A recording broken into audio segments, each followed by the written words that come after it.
Hi, my name is Dwight Laughlin, and in this presentation I will discuss the constructivism theory. In this presentation, I will define constructivism, provide theorist support of the theory, discuss ways in which constructivism is implemented in the classroom, and discuss concepts of which constructivism can be implemented in training. First, we will begin with defining constructivism. Constructivism is a learning theory found in psychology which explains how people might acquire knowledge and learn. The theory suggests that humans build their knowledge from their experiences. Extensive research has been completed that support this theory. A key founding theorist that supports constructivism is theorist John Dewey. Dewey was a key founder of the constructivism theory. His research presented the idea that human beings learn through a hands-on approach. From his educational point of view, this meant that in order to learn, students must interact with their environment. There are numerous methods of which constructivism is implemented in the classroom.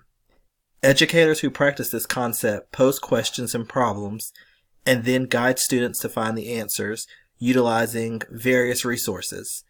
This concept allows multiple interpretations in the classroom.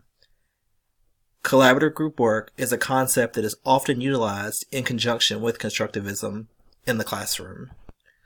When it comes to implementing constructivism in training, there are a number of different ways in which this could be completed.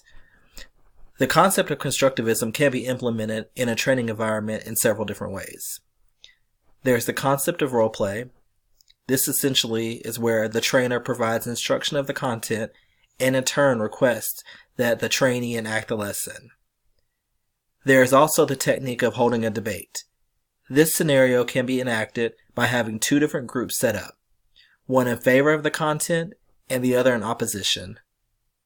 Finally, the technique of collaborative problem solving can be implemented. This would work by having the students work together to provide an answer and present this to the training group. This concludes my presentation, and I hope you all enjoyed. Thank you.